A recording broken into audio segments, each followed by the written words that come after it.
Good afternoon, everyone. Welcome to the Knowledge Series event organized by IMV Field, the incubation and startup hub of IIM Visakhapatnam.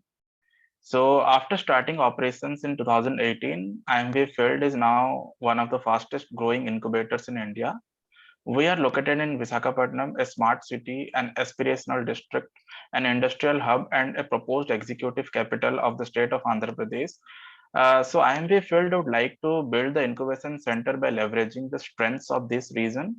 And we are keen on promoting innovation and entrepreneurship by encouraging, supporting the students, faculty members, alumni of the institute, startups, and entrepreneurs across the nation, and especially in this region to translate their ideas and concepts into business models and make their products or services ready for commercialization. So currently we have 4 flagship programs and we do a number of capacity building programs. Our programs have received tremendous positive responses. Knowledge series will be webinars wherein industry stalwarts and domain experts will share their insights and opinions on current business developments. And our goal is to bring together industry experts to give talks and share their idea focused experiences, foster learning, inspiration, and provoke conversations that matter. So for the third episode of Knowledge Series event, we have Ms. Arundhati Banerjee to discuss on the topic digital business strategies for startups. What do consumers want? So Ms. Arundhati is an IIM Ahmedabad alumni and is the Chief Operating Officer of the JGL. She was the founding member of Loyalty Rewards. She is a fintech expert and has 15 years of experience who has scaled growth stage companies, contributing immensely to their success, propelling them to IPO and beyond.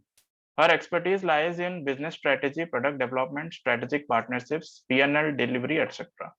Thank you, ma'am, for accepting our invitation to speak on our event. And now I invite her to take over the stage. And thank you. Now the stage is all yours. Thank you so much, Veda. Thanks for introducing both the incubator as well as me. So very grateful. Thanks to all the people who had nothing better to do on a Saturday but to come here and listen to this. But I hope I can make your time worthwhile, right? So yeah, so it's a very interesting topic to delve on, honestly. And what I would really like Veda and Harsha is to make this interactive if possible. So probably take in a little bit of a Q&A at the end of each segment, or probably at the end, however you suggest, right? So, and not to kind of keep this a monologue. I'll get just very bored listening to myself through an hour, right? So yeah, so firstly, yeah, of course, thank you for having me here, and it's such a delight to be actually part of the Indian digital ecosystem in 2021, right? So there are unicorns being born every month in this digital ecosystem. So they're close to around 35 unicorns so far in this year, and predicted to get to almost 40 by end of this year. And I think the IPOs of Zomato, a Nykaa, and a Paytm kind of makes it like really, really evident that the digital economy is here and here to stay, and is actually the future of here in India and beyond, right? So with that, I think it's very, very important to delve on the question of what is it that consumers want. So if you look at digital experience as a whole, right, so they make up for the entire range of interactions a consumer will have with business across all channels, across devices, across platforms. And these experiences don't just provide a whole way to consume content, products, and services, but they also allow actually the businesses to collect insights that can further help optimize a person's digital experience, right? So it's like a nice self-fulfilling prophecy out there. Now, companies, how well they use the tools and information at their disposal to deliver these experiences is actually going to measure how successful they'll be as omnichannel consumption becomes a norm, right? But the killer question still remains: what customers want that experience to be, right? So to kind of answer that at a very high level, in the digital economy that we live today, consumers now tend to, compare companies less against their competitors, but more in terms of what constitutes an ideal experience. So the consumer is a smart consumer, the consumer is a discerning consumer. So it's no longer like, you have A against B. So if A delivers incrementally against B in terms of a product or a service, A would be a loved brand, not really like that. It's now come to a place where consumers know what they want, and as long as a brand is delivering that, then it becomes a loved brand. So incremental deliveries over a competitor is not what it is anymore. It used to be like, a whole lot of while back, right? And every company should kind of understand that, delighting customers and winning them over is now at an emotional level. It's no longer at purely a pricing level or purely a product level, right? So it's for a brand to win, it needs to connect to a consumer at that emotional level. And a very recent Accenture Pulse survey kind of spoke that consumers, of course, want a better and a more customer-focused experience. And for that, 65% of the consumers were willing to actually share more personal data in return, right? So that's very interesting. So for them, they are willing to share data as long as they know that it's worthwhile, right? So to add to that, the pandemic has been one of the most critical digital accelerators of all times, right? So in India, 85% of the young consumers, so within the 80 to 34 bracket, and 90% of the middle-aged consumers within the 35 to 54 bracket actually moved to online shopping during the pandemic, right? And if I have to kind of bucket what consumers want in the digital economy into few key themes, I'll say probably there are four large areas to kind of look at. So the number one is, of course, an era of increased expectations, right? So what consumers want is a safe, quick delivery and a convenience overall. So they want experiences that minimize friction.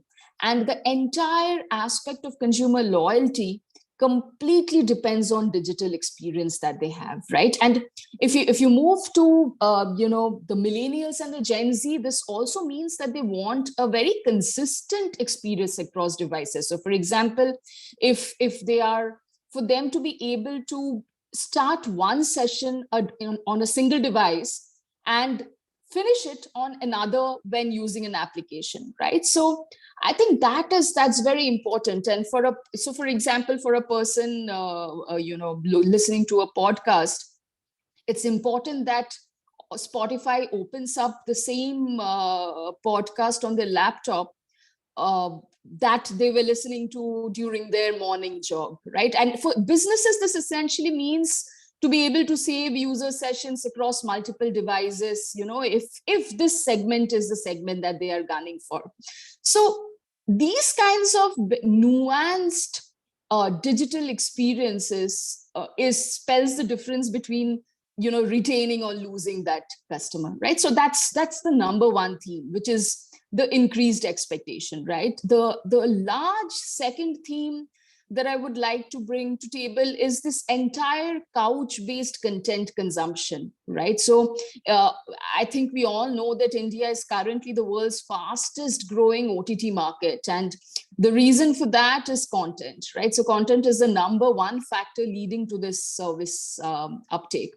A recent BCG report says that this industry is estimated to be around $5 billion by 2023. And some data was very interesting. So just a month after India went into a lockdown, YouTube saw almost a 20% surge in subscribers in India. And out of that, 90% of the video views came through the mobile devices, right? So this is like this is something that has picked up extremely well during the pandemic and is continuing, right? So OTT video subscriptions reached almost 62 million at the end of 2020, which is almost a double from what it used to be at the end of 2019, right? And what industry experts say that this digital first trend is not really a COVID-19 fad, and it will outlive the pandemic despite theaters opening up, right? So it kind of marks a permanent change in what the consumer wants. It's a permanent change in consumer behavior. And, the term in the US that it started called cord cutting, where you no longer need cable TV subscriptions, is becoming a reality in India too, right? So yeah, couch-based contents is consumption based on so the consumer no longer wants to be dependent on a time frame being provided by a third party, but wants to be able to consume content based on convenience. So convenience being the overarching theme. So you club convenience and content. That's what the consumer is, right? So the 3 C's.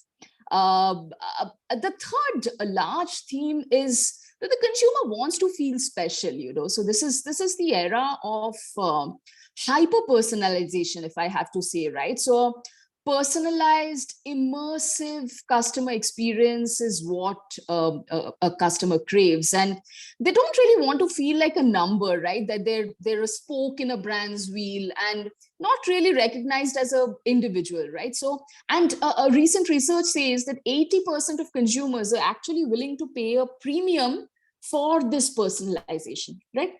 So consumers do expect that content and products to be personalized based on their past interactions with the business.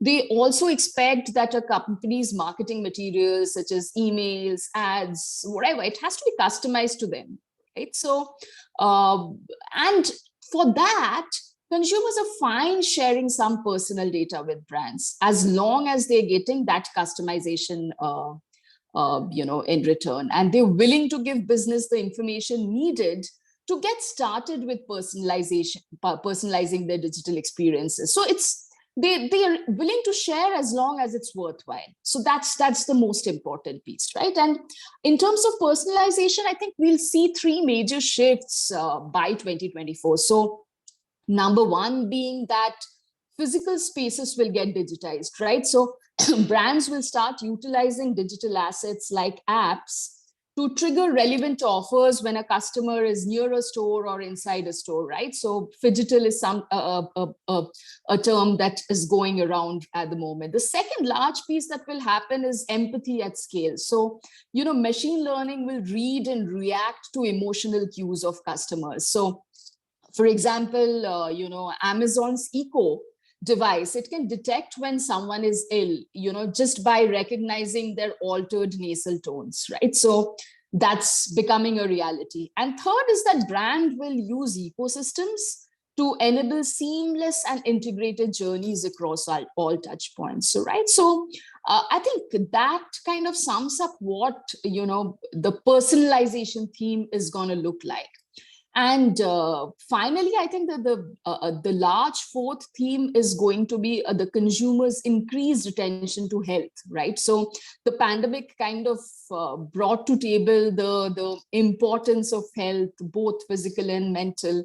And the number of consumer health apps alone continues to grow.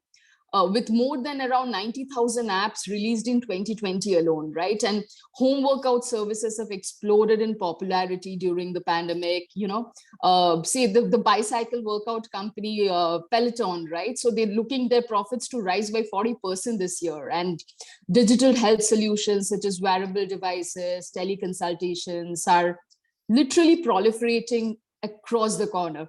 And mental wellness is a key focus area, has seen a very, very increased focus and acknowledgement from consumers as well as the industry alike, right? So I think with those 4 key themes, I could say, if you put all of those 4 together, which is increased expectations, and rightly so, the entire era of content consumption, hyper personalization, and the health focus, I think that is what the consumers want, right? In the digital space. So yeah, so I would say, Veda, that's the first segment to answer your question around what consumers want. And I'd love to pick up a second segment in terms of how would businesses need to react to,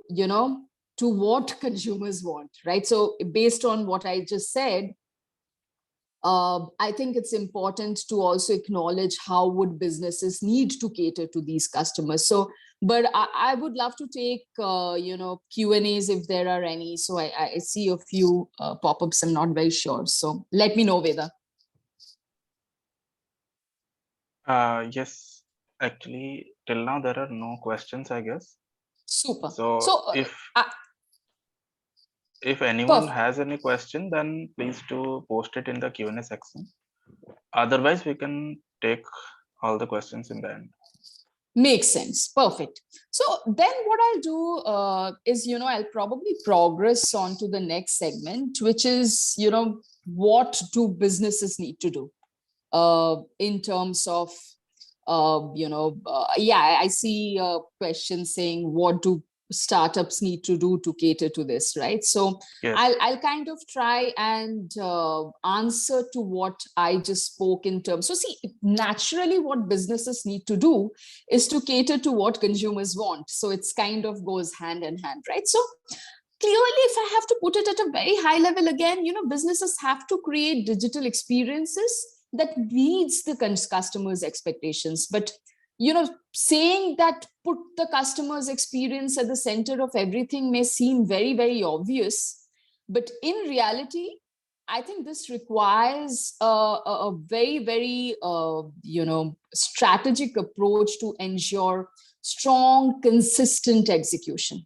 right? So I mean, for everyone who's built startups and scaled them, I think would vouch for the fact that while it's important to kind of take time out and invest the time on building the right strategy, it's also extremely important to kind of relentlessly pursue execution in the way to be able to kind of take it to fruition, right? So I think in terms of what businesses need to do. So again, I would say 4 key themes here too. So the first large theme is, businesses need to embrace technology to digitize the entire customer journey, right? So digitization has actually created an entirely new dynamic where what the companies are competing for is not an internal focused customer journey, but actually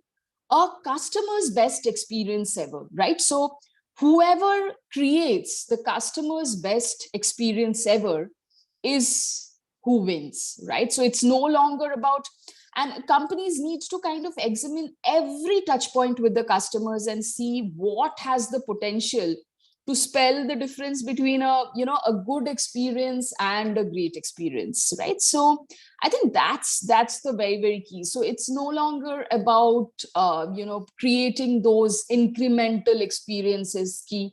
You put another feature on the app, so we have an extra feature and so we are better. So that's no longer the case. So you could still be the best experience with the least amount of features. So I think it's about looking at the customer, right? So that brings me to the second large theme is building a completely customer experience obsessed organization. And I think Jeff Bezos in Amazon kind of coined the term customer obsession, right? And it is very easy to become internally focused, right? So there could be lots of strategy sessions saying that this, and a lot of insiders in the company would probably say, building this bot is the most important thing, or building this extra button on the right hand panel is the most important thing.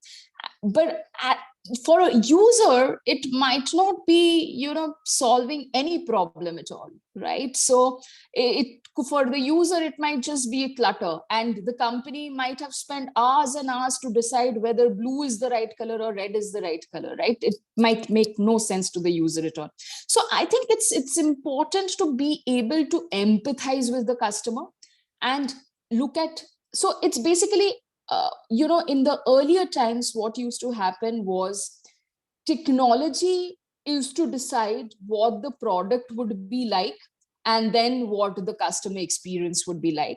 I think what businesses need to do is to first figure out what the customer experience should be like, and then go inwards and have address technology accordingly. So it's, being customer obsessed means looking at the customer first and then building internally, right? And I think the third large theme is, of course, personalize all customer interactions, right? So, like I said, an immersive customer experience is the way to get there, and customers crave that, right? So, and I think all modern marketeers know that data is the primary driver of marketing success. And as the adoption of digital devices and participation in social networks continue to expand, consumers' expectations of having relevant experiences, with their interactions in the brands also keep increasing, right? So brands should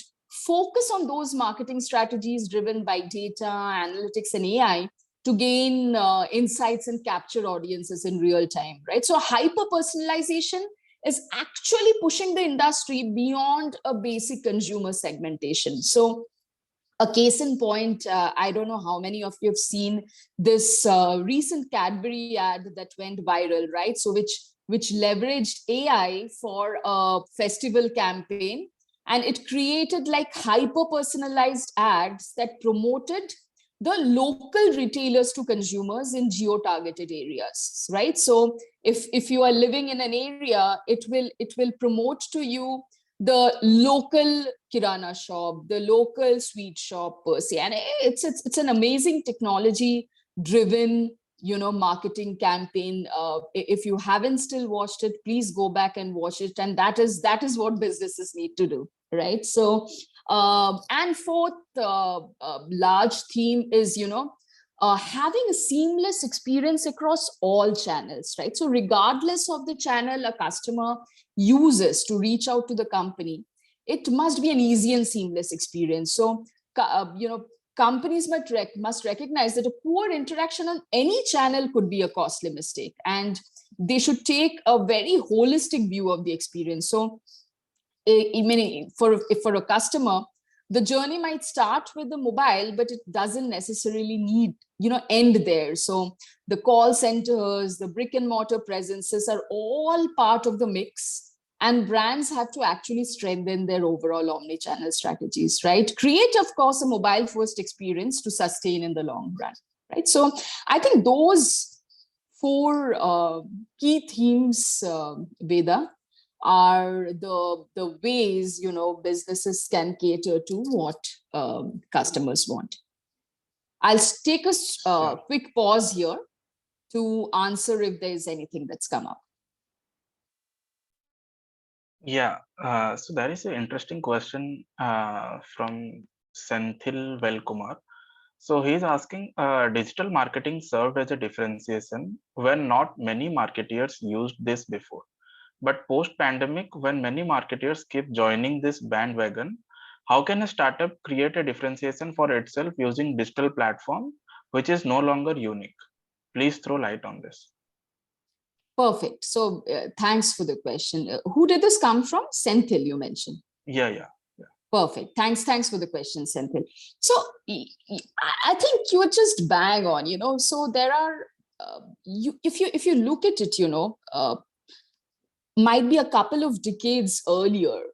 If you even look at the people who ran marketing, right? They were, not to say that those skill sets are obsolete, but typically marketing used to be, like very out there marketing. It used to be about communication, it used to be about print, it used to be about billboards, it's used to be about large ad campaigns, right? So but increasingly, if you look at the digital economy, you will see that the people who are running marketing are actually the data people, the data scientists, the engineers. So it's strange that engineers are becoming marketeers now, right? So you can clearly spell the difference there. And I think that's where marketing has evolved. So in terms of marketing, I think for a startup to kind of look at, right? So there are multiple pieces to obviously address.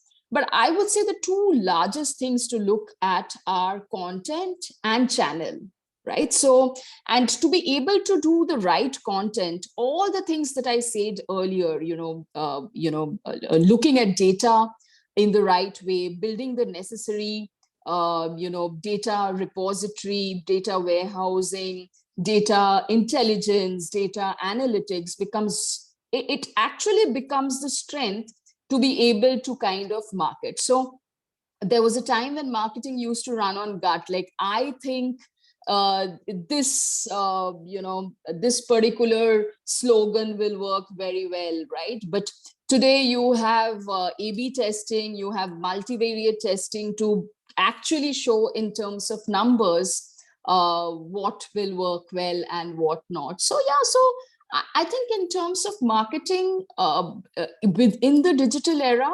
what becomes extremely, apart from the fact, I won't get into the details and nitty-gritties of a PPC or a SEO, or influencer marketing. But I would say, to kind of sum it all up, content and channel are the core to kind of creating your niche on marketing. Thanks, Yeah. Veda. Anything else?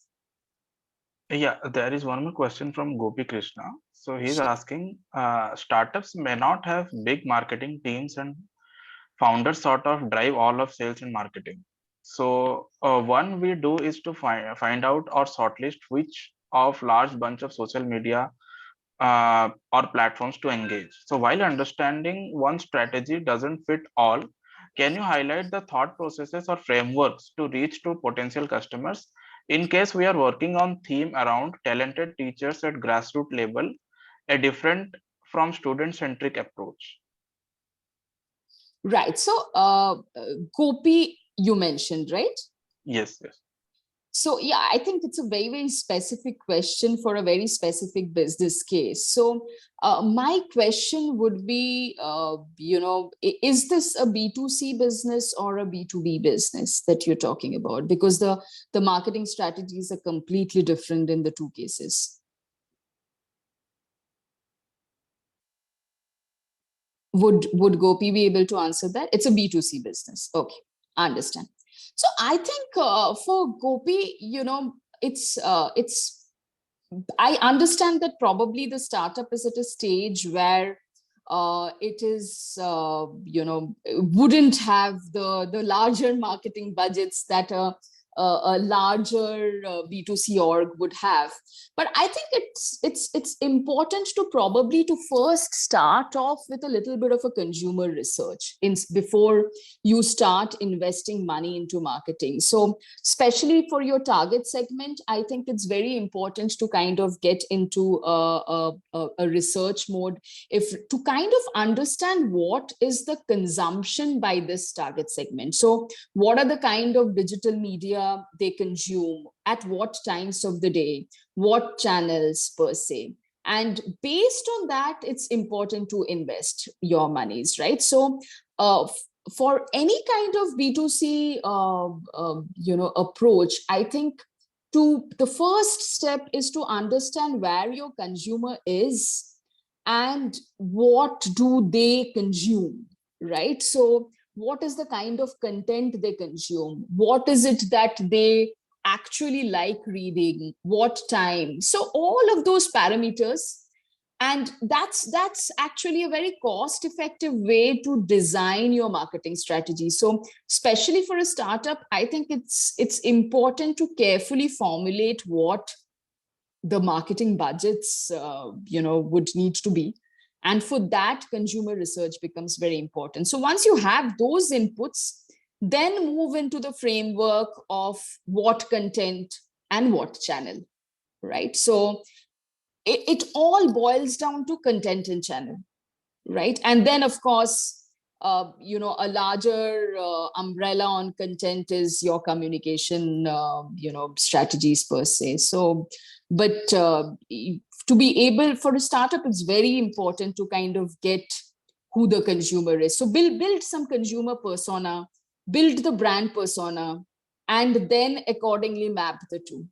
So that's at a very high level framework. So Gopi, I'd love to chat up with you separately to kind of help you with what you're trying to do. Yes, sure. If it is like possible, we will share your email ID with him. Sure. Yeah. So we have one more specific question from Angelina. So how can digital marketing help to replace medical representatives, as she runs a rehab center and was wondering if digital marketing would help? Okay, so digital marketing. See, I mean, without getting into the nitty-gritties of the business model, I would say a lot of times, it's not about replacing. It's more about complementing, right? So, in for example, in the business that I am part of, right, it's a large B2B2C business, right? So, uh, what's important there is a B2B component and there is a B2C component to the business that we run.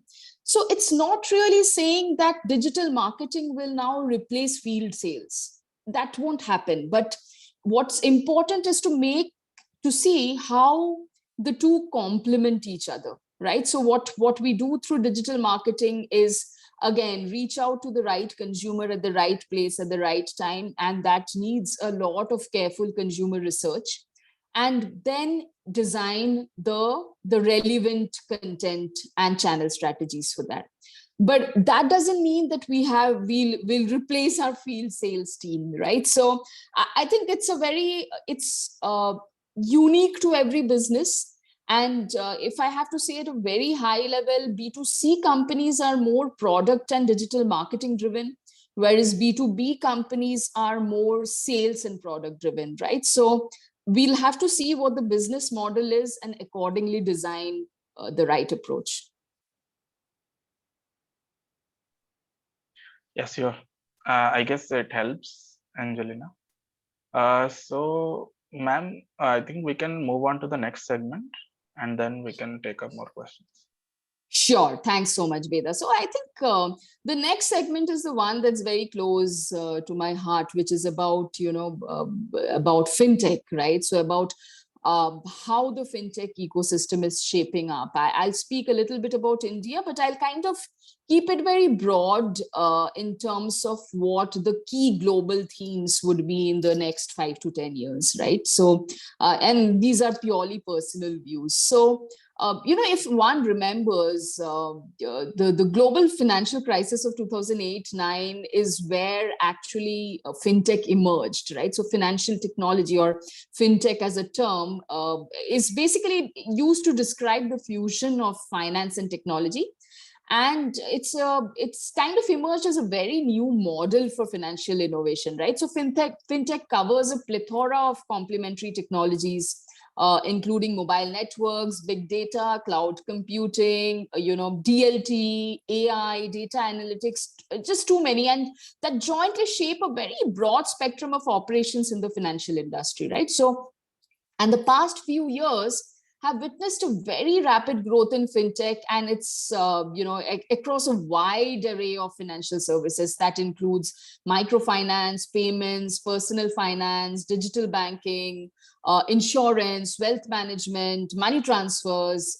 So that's like, it's a very vast universe that fintech covers, right? So according to a market screener, the global fintech market would be worth around 26.5 trillion by 2022, and that's like a trillion. So you can imagine how big it is. And India's fintech market is the world's fastest growing fintech market. And I think I mentioned initially about the 35 unicorns this year. 7 of them are in the fintech domain. And the total valuation of the Indian fintech market is today around 50 to 60 billion. But according to a BCG report early this year, it's predicted to reach a valuation of around 150 to 160 by 2025. So that's like 3x the valuation in 5 years, right? So that's really rapid growth. And India's rapid adoption of digital payments as a vertical has kind of heavily contributed to the country's fintech growth. So digital payments, as we all know, have been the flag bearers of the country's fintech space, and the total value of around $65 billion in 2019 is expected to grow at a CAGR of 20% to almost $140 billion by 2023, right? So it's very, very fast-paced growth in India, and I think digital penetration, along with the scale that India brings to table, makes that possible, right? So I think that's some picture at a high level, and I'd again like to talk about a few key themes here, so about fintech that will, and it's not just India, but I'll also kind of talk a little bit about the global scenario. These themes are across the world, right? So I think number one is expansion of collaboration strategies, right? So a important outcome of COVID-19 for fintechs may well be, the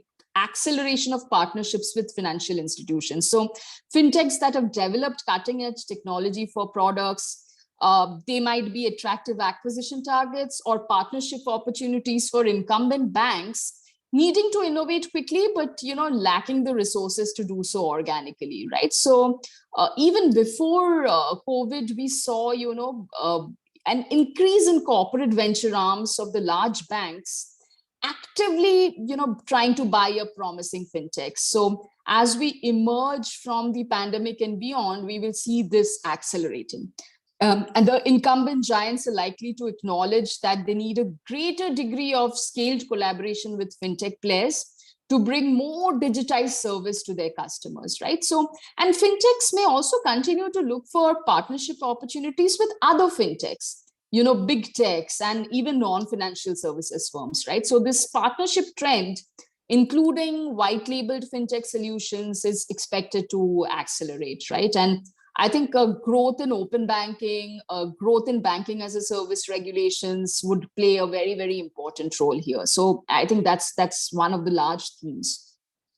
That brings me to the second large theme, which is open banking itself, right? So open banking, for the people who don't know, is a system under which banks actually open up their application programming interfaces. You'll hear the term APIs a lot, for third parties to actually securely access consumer banking and financial data, of course, with the consumer's consent, to develop new services, right? So innovation and regulation are, of course, the two most critical drivers of open banking. And this started in European Union with the PSD2 in 2018, and have quickly kind of picked up steam across the world, right? So open banking leads to innovation in multiple areas such as data aggregation, single view of customer, advice analysis tools, banking and non-banking product offerings, etc., right? So what I think is the period from 2020 onwards is actually being called by experts across the world as an era of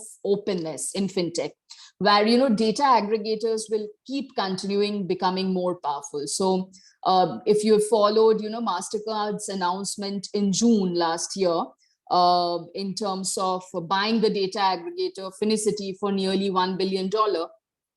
Very similar to Visa's intent to buy Plaid for almost $5 billion. It all shows the power of open banking, right? And a lot of other companies in the data aggregation space, such as Yodlee, TrueLayer, Flinks, Yapily, they're constantly innovating on their products and objective of providing a very, very nice consumer experience. So yeah, so open banking in my mind will play a large role across the world, including India, right? And the third large theme on fintech would be, fintech towards financial wellness and financial inclusion, right? So fintech enhances financial inclusion and broadens access to financial services by capitalizing on technological advances. So it mitigates the risks and lack of information associated with the underserved households and SMEs via digital financial services and enhanced risk assessment skills. So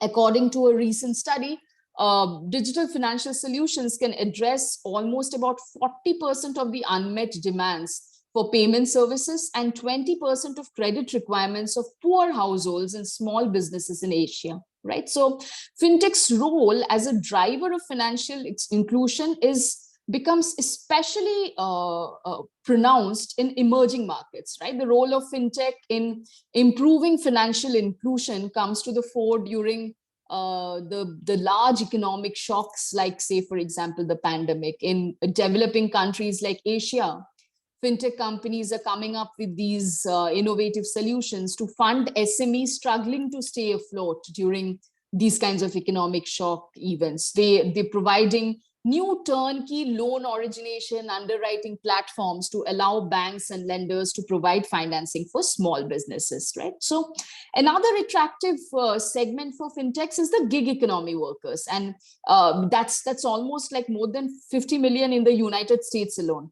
So given their inconsistent or unpredictable income patterns, gig workers typically have a very unique financial, insurance, tax requirement. And for this reason, they're typically underserved by the banks. And that makes it a very, very growing opportunity for fintech firms. And with rapid digitization of lending and underwriting process, we expect to see a rise in the use of real-time and alternative data in the credit underwriting process. So alternative data includes those data which are not typically found in traditional consumer credit reports, but data such as cash flow data derived from a consumer's bank account records. So where you can do categories of income and expenses like wages, rent, utilities, cell phone, some educational, occupational information, social media use, or any other mobile activity, right? So that's all of that put together kind of puts financial inclusion as one of the large themes within the fintech industry. The fourth large theme, I would say, is that of digital banking. Some reports indicate digital banking usage is up approximately 35% during the crisis. So it also indicated that a 67% jump in customers considering a digital bank as a primary bank in July 2020 versus Jan 2020, right? And this is based on the number of customers. So Chime, for example, which is now one of the top 10 banks in the US, has more than 5 million customers. Fintechs like Varo Money, they've actually received a charter for a national bank in the US in July.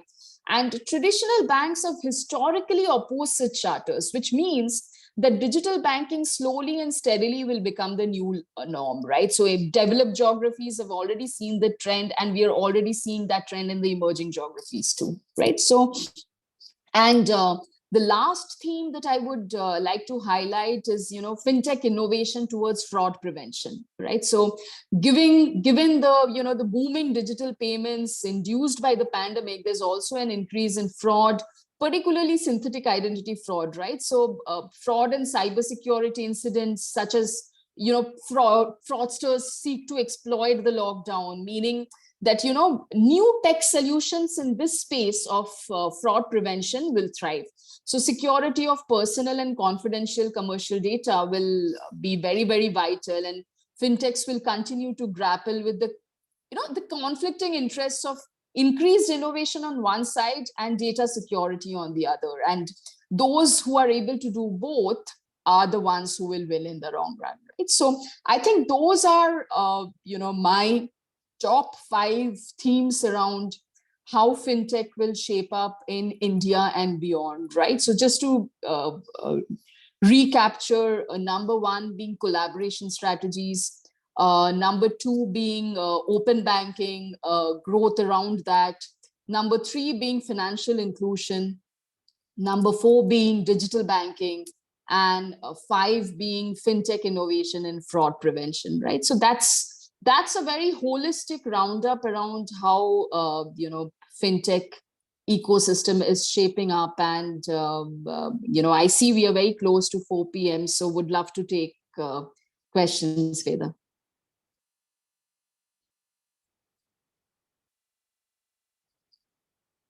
Yeah, so we have one question by Gopi. So he's asking that data aggregation by information utilities, which can be accessed on tap by FIs using tailor-made by APIs, going to change funneling and financial inclusion. Sorry, I was on mute. So yeah.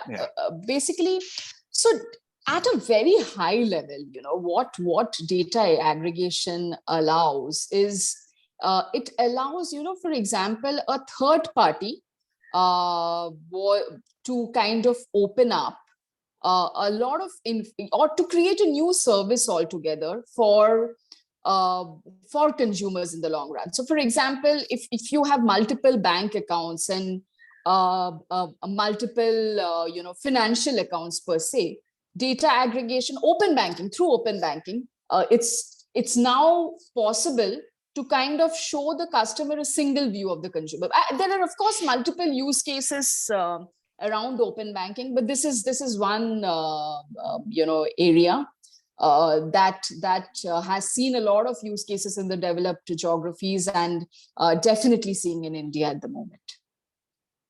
Thanks. Yeah, so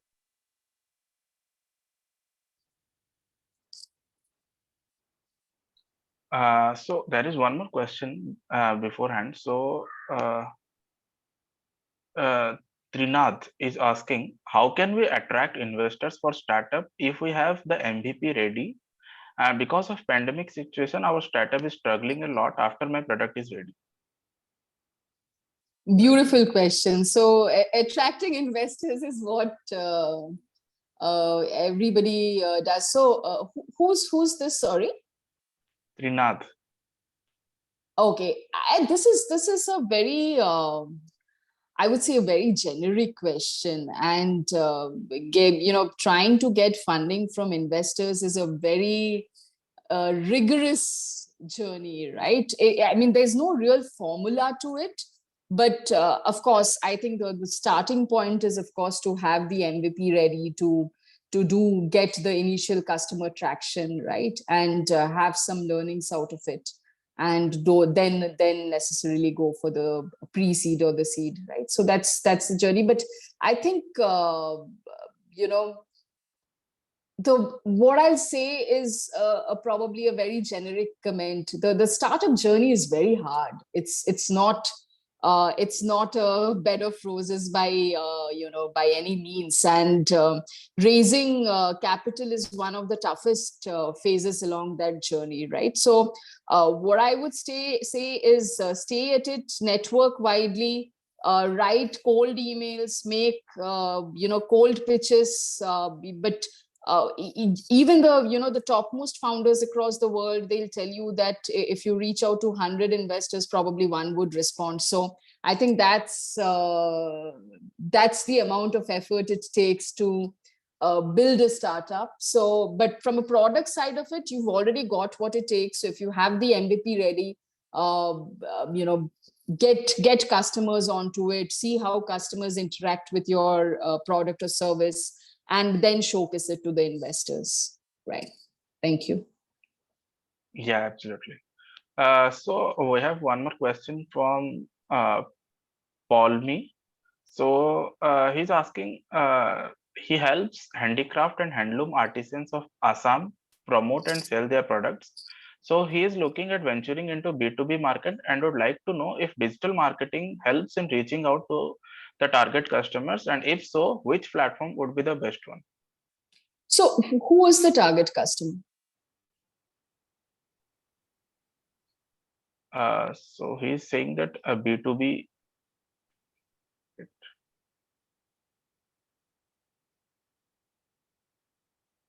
So I understand that the sourcing happens from the manufacturing, or the sourcing happens from artisans and craftsmen in remote rural places. And but who are you selling this to? I think what we can do, Veda, because these are like really specific business questions, right? So what you could do is probably, for these kinds of very specific business model questions, you can collate the queries and share with me. And I'll try to answer them in the best way possible, because it's important to understand what's the sourcing, what is the channel, who are we selling to, what is the audience, where are they located. So it's not fair for me to give a very generic answer to these business problems. Yeah, sure.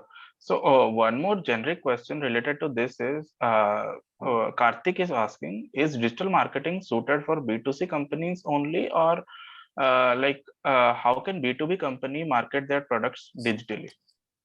Of course, it's suited to digital B2B markets or companies also, right? So it's again about finding out who your audience is, right? So let's say, for example, if you have to choose a channel, right? And you have to figure out who are you marketing to on that channel. So let's say you're a B2B company. Let's pick Zaggle's example, right? So if Zaggle is trying to sell its prepaid instrument, which kind of helps employees on their tax benefit, right?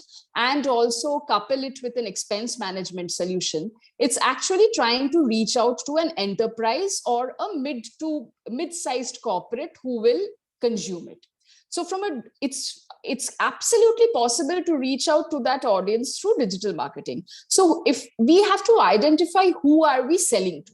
So for example, if we are selling to the CHRO, or the chief people officer, in in the HR domain, right? So then you'll have to figure out which are the channels that such people would try and access, right? So there would be specific channels where these stakeholders would be available on, and then you will have to create the right suitable content, right? So you create the stories, you create one of the ways is to create webinars, you create white papers, and you reach out to with content that is important and consumable by these stakeholders, right? So that's how you do digital marketing. So once they consume the content, they will know about you, and then they will reach out to you, right? So there's a role of digital marketing in B2B businesses, definitely.